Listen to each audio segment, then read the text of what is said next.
So I want to thank Dr. Polley for being here with us and her team. Sorry for maybe eating your little time again. We're going to go a little bit late with you guys, so don't worry too much if you Don't guys got to panic. go a little long.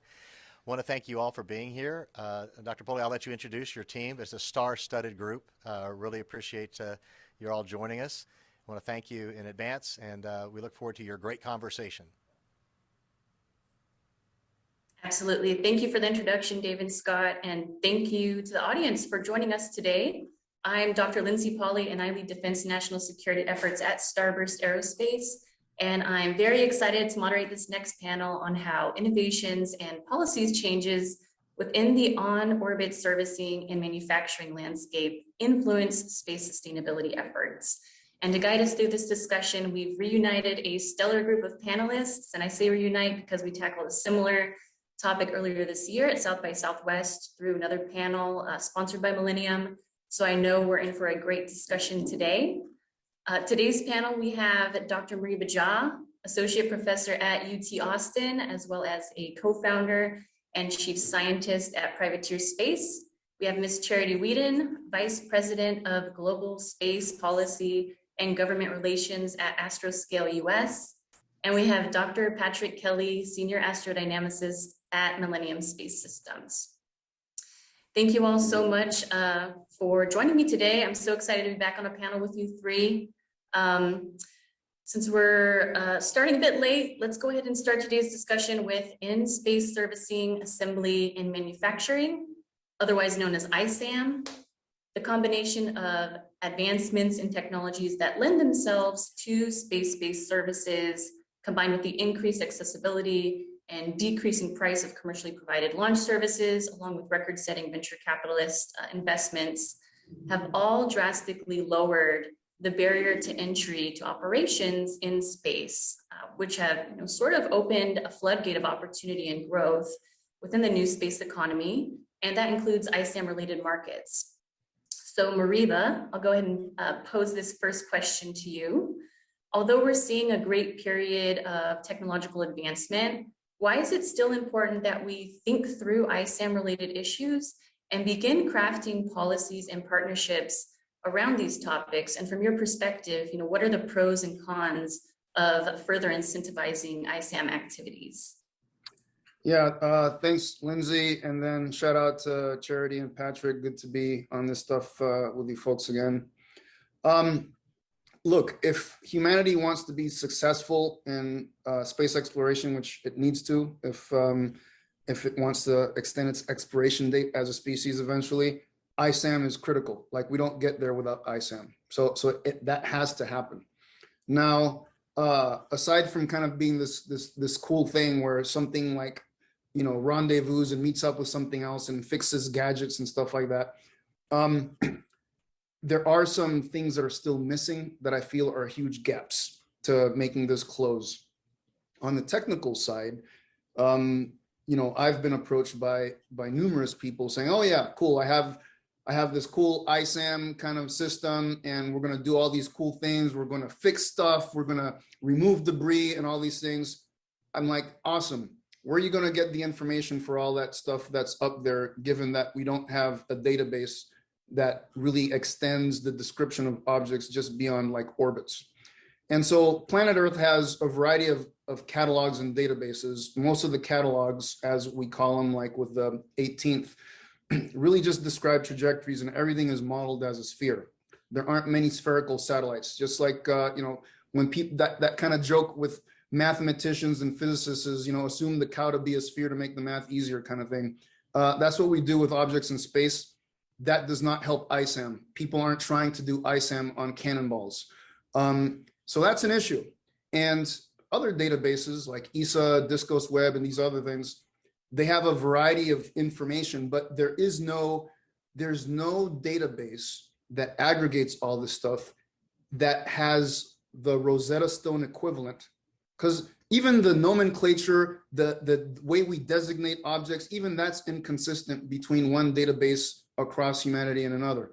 So that foundational piece of bringing all this information together, doing that Rosetta Stone equivalent, and saying, what are we missing in terms of understanding size, shape, material properties, orientation, all these features, operational and functional, that are required in order to support a growing and thriving ISAM community. Those are things that are missing technically. And just very quickly, because I want to let my other folks chat here as well, is that from the policy issue, there is no such thing as non-consensual debris removal, for instance.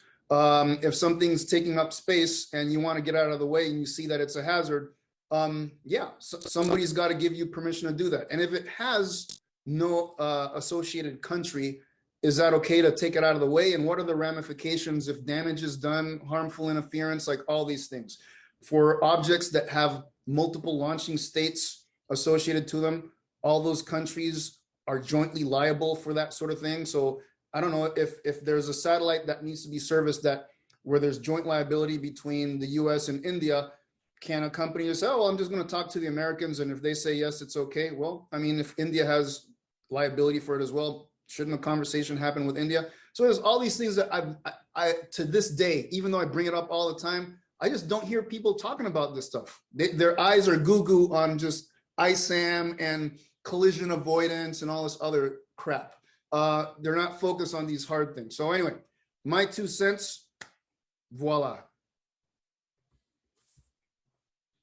Thanks, Moriba. And we're definitely going to touch on policy a bit later in the panel, but let's shift over to Patrick now. So Patrick, building off of what I mentioned at the opening of the topic and what Moriba also just spoke to, we're living in a very exciting time where we have venture capital appetite and a risk tolerance for emergent and exploratory space capabilities. It's both unprecedentedly high. And this has ushered in an almost sci-fi era of commercial space capabilities and possibilities, at least for, us regular people. So with that said, and Moriba also, like I said, just touched on this, what other technology gaps currently exist that are still preventing ISAM related markets from, really taking off and flourishing from your perspective? There's quite a lot of ambitious goals when we talk about ISAM, with all these startups, and like you said, with space becoming more accessible now to a number of different players, a lot of the assumptions baked into these capabilities often get overlooked. Myself, I like to focus in on the challenges anchored in just doing basic relative proximity and operations. RPO is no easy task on orbit, especially when you start doing things autonomously. So, and historically, we have astronauts on, say, a space shuttle or some kind of crewed vehicle that's docking with another vehicle. That's one capability you can do with human in the loop. But with these smaller satellite platforms that we're starting to field more and more, the challenges are a lot more complex when you take that human out of the loop and you start relying on onboard sensors, onboard computing and processing, and then just the physics underlying that whole dance on orbit gets really, really complicated really, really quickly. So I think when you look at concepts where people want to do rendezvous and docking using things like robotic arms and manipulators, a lot of the technology for robotic arms and manipulators, they exist today. The building blocks are there, but to actually field them reliably on orbit, I think is a next challenge that we have to start to look at as well.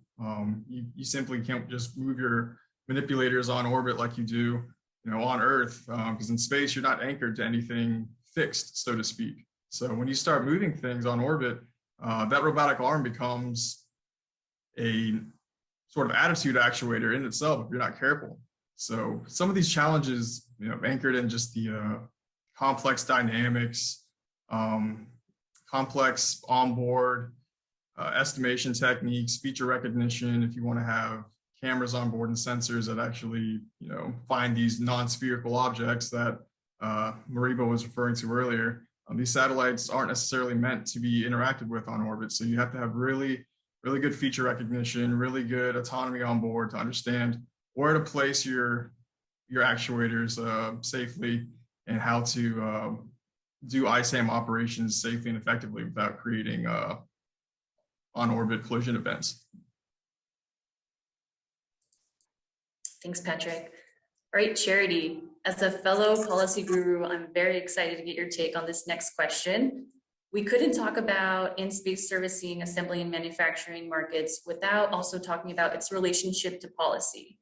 What key areas do you see as being the most impactful in terms of, really pushing ISAM to that next level? And where do you think the greatest roadblocks lie? Is it something that Patrick just mentioned? Is it within the policy development implementation sphere? Is it legalities around ownership and operations, as Moriba referred to? What's your take? Thank you, Lindsay. And again, it does not escape me that I'm sitting amongst 3 PhDs and little me. Thank you. So I just responding quickly to Moriba stating that, these policy problems, very complicated. Folks aren't necessarily talking about them. I see some folks talking about them, but they kind of throw out their hands and say, oh, it's too hard. But we like to do hard things in the policy world. So lean in, let's solve these complicated issues. So commercial activity and new commercial activity specifically, like ISAM, it needs certainty. It needs certainty on how it will be licensed, how it's going to be insured, how we will interact with other operators. It needs certainty on elements of security, and that's what policy does. It creates certainty so that those operators, customers, investors, authorizers, and supervisors can all understand the risks, but also deliver the full value of ISAM. So for me, I'm biased, of course, but an effective and long-lasting ISAM policy is essential. One that matures and changes with emerging capabilities and is bringing, like the industry is bringing forward today, such as refueling, modularity, advances in autonomy, even location-agnostic operations in lunar orbit or Lagrange points. So what is standing in the way? Well, anything that remains without a full understanding, without that full certainty right now. And there's a lot. What about spectrum allocation for these services? What about the way that ISAM is or should be export controlled? How about the legal and liability issues that Moriba brought up with approaching and contacting a client from another nation? What are the economic models that we should be looking to create an effective and efficient ISAM marketplace? And so another hurdle one can think of is how committed is the government on using these services? That's a really important hurdle, and to get that commitment, to get that signal from government that they want to build this ecosystem of ISAM. How, when, or if government will adopt industry-based standards and interfaces to make these services more effective. So that's just a sampling, a laundry list, if you will, of the hurdles, but they're not unsurmountable, and we can take them one at a time, offline. We don't have that much time here today, but I feel this community is ripe and ready to talk about these issues and find solutions.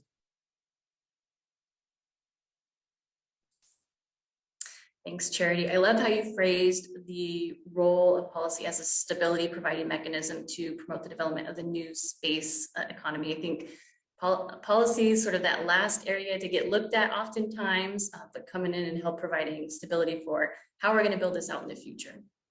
All right, we're going to transition into our second topic, which is the relationship between space-based services and sustainability.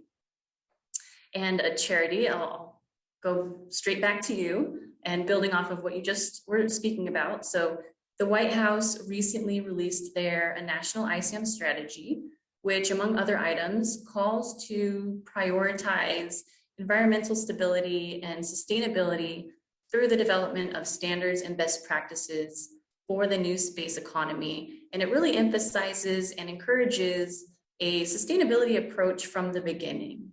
It also establishes the US government's policy stance on space sustainability and highlights the government's proposed commitment to collaborating with and often even incentivizing commercial partners to actively remove space debris. So my question to you, Charity, is what do you think about this policy approach or strategy in particular? And do you think it's a good first step, or are there other feasible steps outside of active debris removal that industry could begin taking that would push us towards improving space sustainability as this ISAM market continues to grow? Well, yeah, thinking about this, there are kind of three main kernels items that are required to ensure a long-term sustainable environment. The first Moriba brought up is space situation awareness. What is that actionable data that we need to derive from? If you don't even know where something is, or you cannot attribute an action in space, what are we even doing this for, right? Space situation awareness is fundamental to that long-term sustainability outlook. The next item that we need to make sure is in a holistic profile here is the space traffic coordination or space traffic management, depending how you want to define that. But this is really just talking about rules of the road, the predictable behaviors of your orbital neighbors, and so that you know exactly what you need to do and kind of manage that dialogue and the expectations of orbital operators in space. But the third and last thing that has been traditionally been neglected, especially here in the US, is the space environment management and how we manage our assets in space, right? We have a throwaway culture in space where we launch something and, mission complete, on to the next thing, and we forget that it's still up there. It's still up, and we've invested a lot of money and time and effort into getting these kilograms of material into space.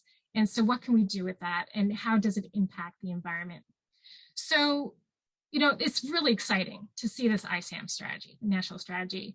The next steps are implementation, of course, right? So we need to follow through with budgets, plans, authorities here. We have to, again, make it certain that we know exactly who in the US government is responsible for licensing, for accelerating the technology, et cetera. We also need to make sure there's no artificial limits placed on technology readiness for active debris removal technology development. We need a full-on demonstration mission and commitment. We need binational, multinational, multilateral, and global action and support of debris mitigation and remediation. That requires kind of these conversations around the world. And as you mentioned, and I'll repeat this again, we also need novel economic incentives to help shift from that throwaway culture to a repair, a reuse, a recover, a removal paradigm. So taking the infrastructure that we enjoy here on Earth, bringing it up into space. And we need the US government using these commercial services. I know this is a bit of a laundry list, but it is a real opportunity for the US to play a leadership role. There's a lot here. So what do we like about the ISAM strategy? There's a lot. And overall, this is a key demand signal that the commercial industry needs. So just kind of highlighting the things that are really important in this document. They talk about procurement of commercial ISAM services throughout the US government space architecture. They talk about increasing technology readiness to both the ground and the space-based demonstrations. They talk about addressing those financial incentives and other economic analyses towards ISAM. They talk about increasing opportunities for small and medium-sized ISAM enterprises, which is really important to build an ecosystem that's going to thrive and be sustainable. And just an overall industry-friendly message.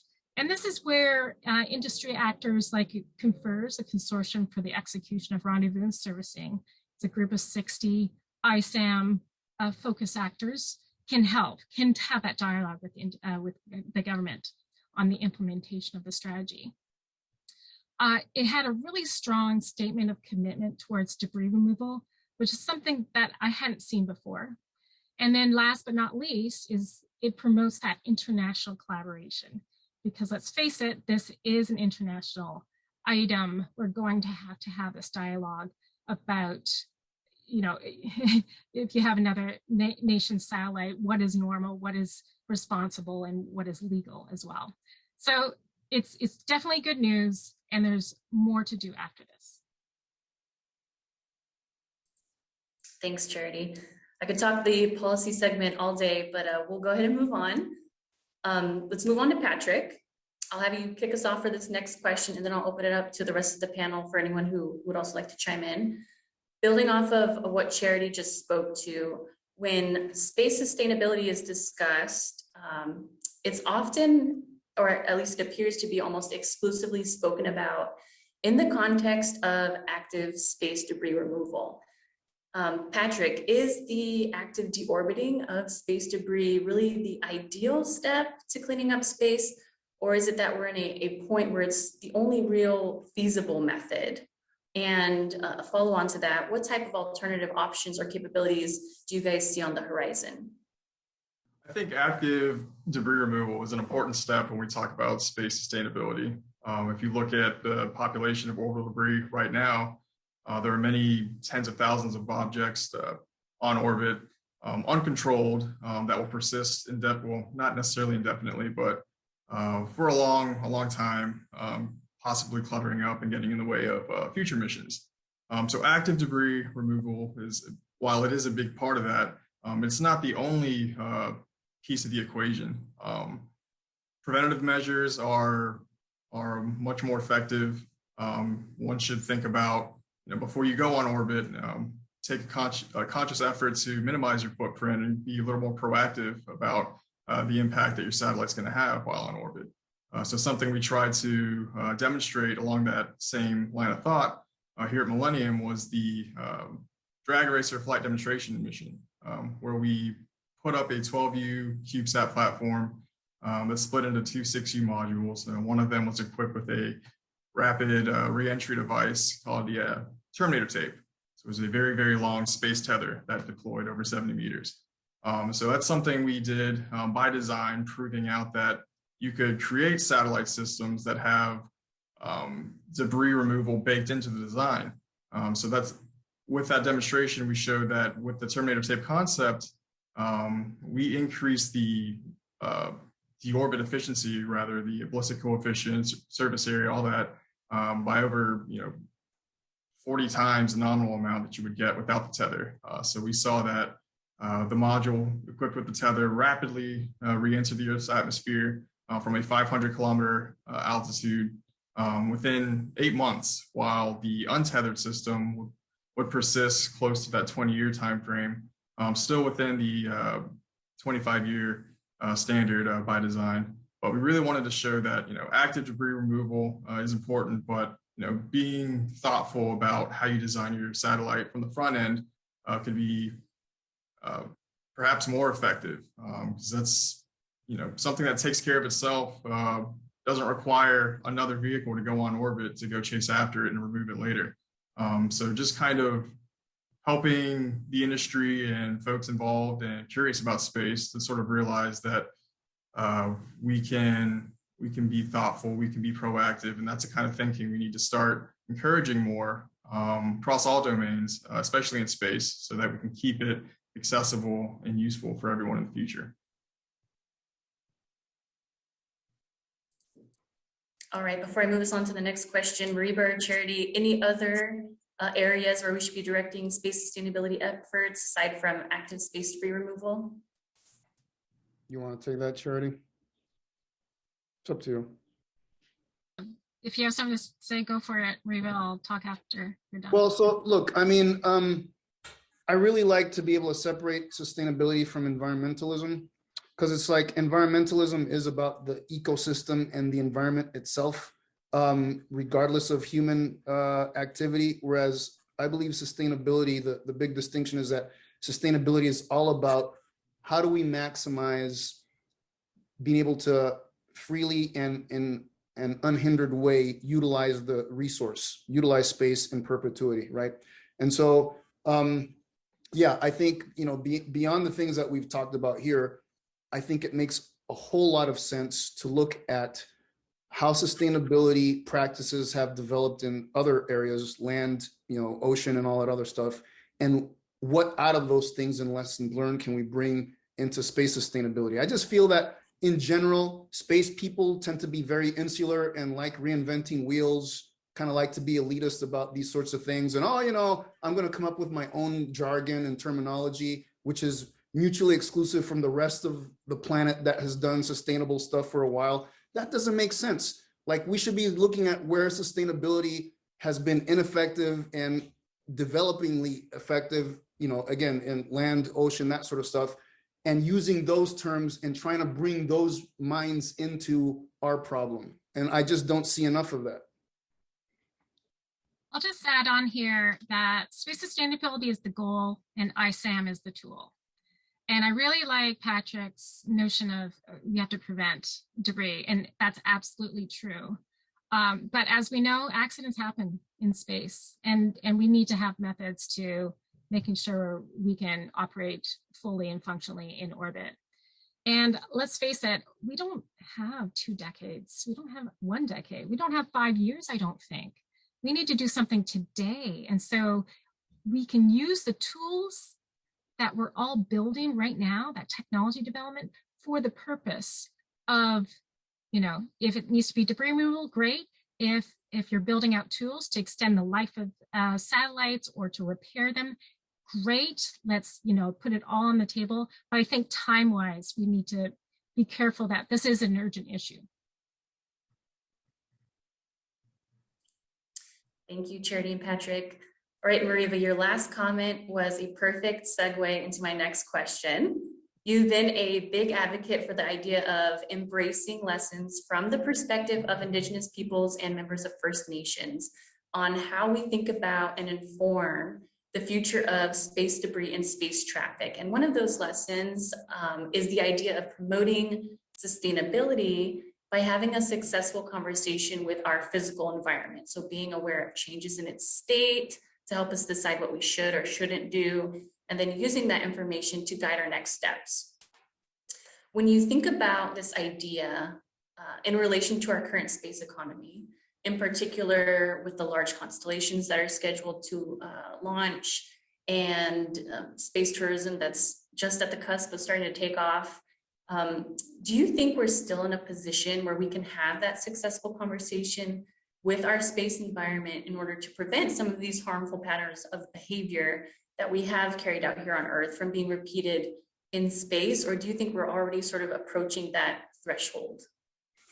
Yeah, so I'm always going to lean on the side of optimism and that it's not too late and there's stuff we can do for sure.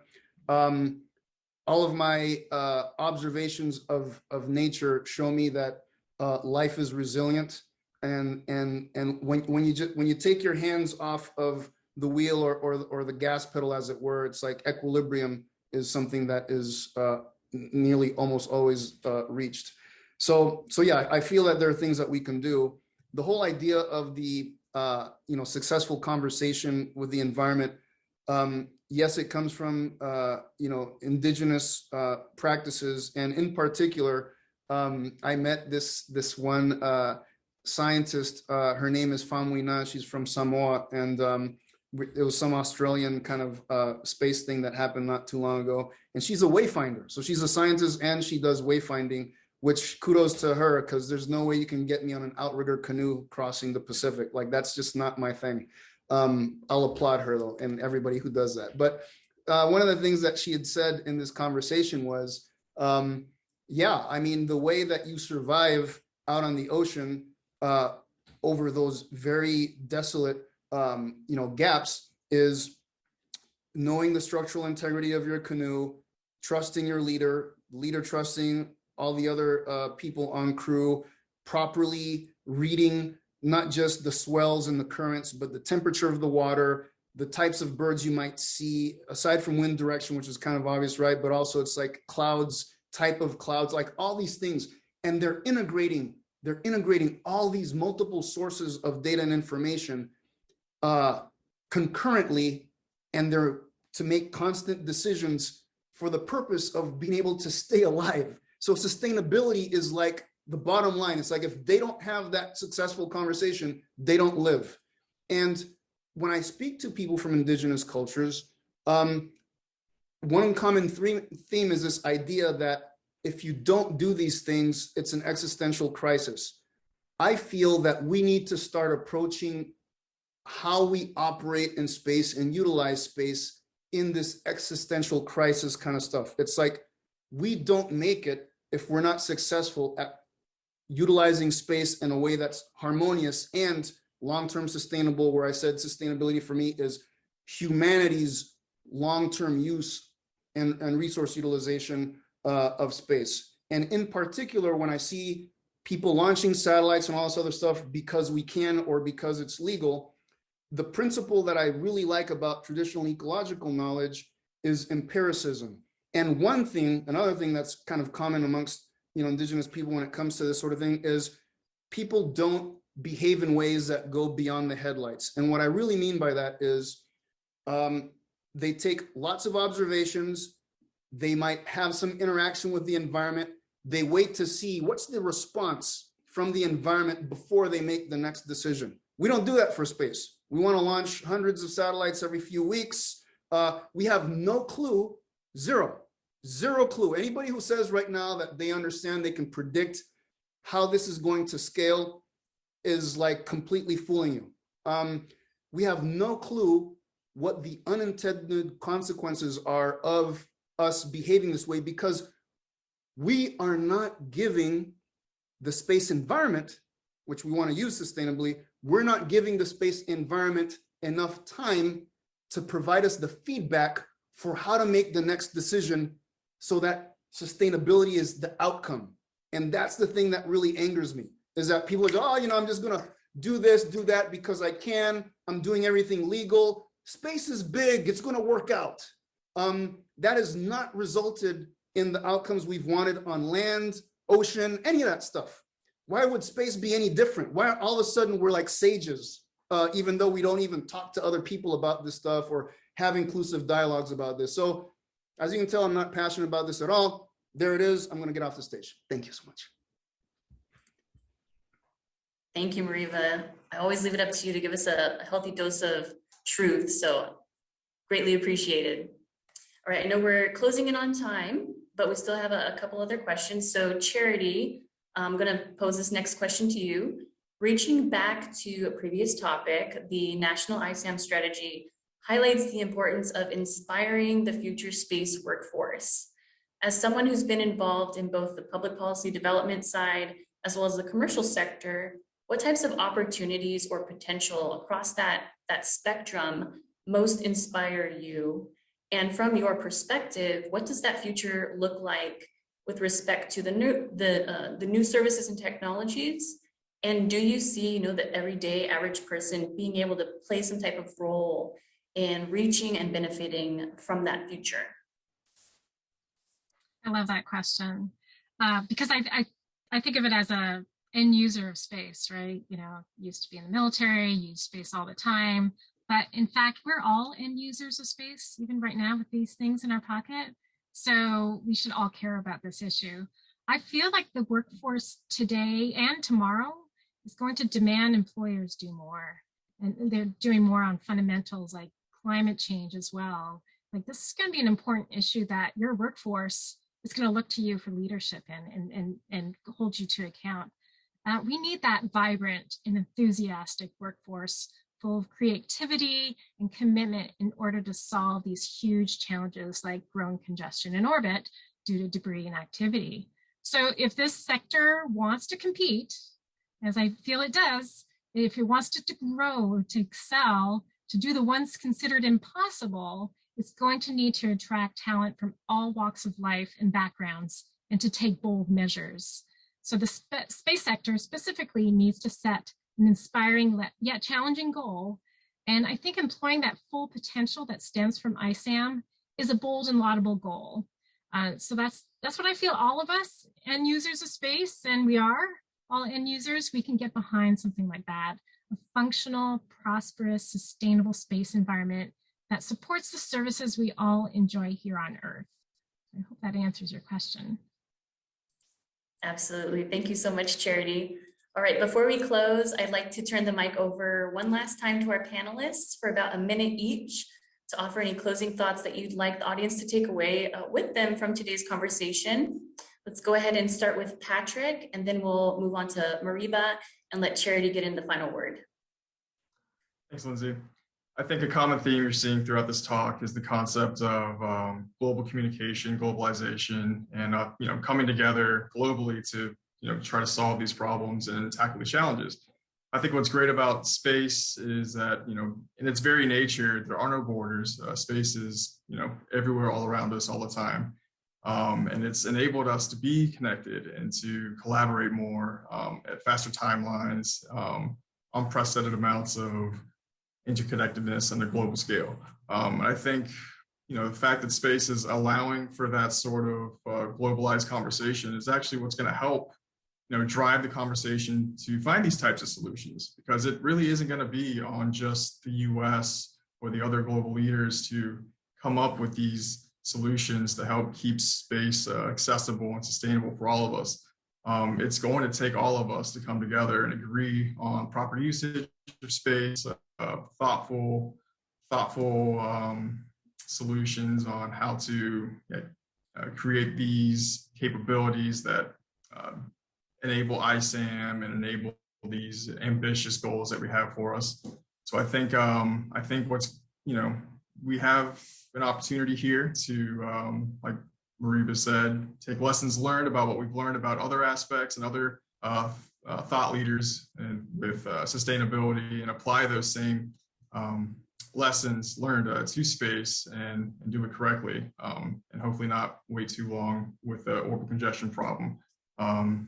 I think this is an opportunity to be more proactive and less reactive with the space debris challenge.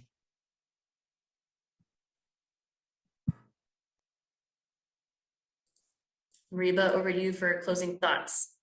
All right. Well, I'm just going to be brief. I think the foundational thing is accepting that all things are interconnected, because when you don't do that, then it's very easy to say that's not my problem. And if you don't really see the interconnectedness, which I can't completely blame you for, it's the evidence is not totally there, but machines will help with that. If you really view yourself as independent and some other cause is an effect that you will get to escape, you might be able to escape some of those effects in your lifetime, but those who you love and those who follow you will not be able to. It's inescapable. Our fates are intertwined. So interconnectedness, you don't see it, you're not looking long enough, far enough, or deep enough. So I challenge you to do that. And I'll say that it's time to lean into this hard problem. Don't be scared of it. Don't ignore it. Don't throw your hands up. Address the issues head on, the issues that are, preventing us from fully forming the ISAM ecosystem. Take it step by step. What can you do today? What mitigation measures can you do today? How can you prepare your satellites for the eventuality that they may fail tomorrow? So take it step by step today, next year, and then have a long-term plan. Commit. So commit and lean into this hard problem.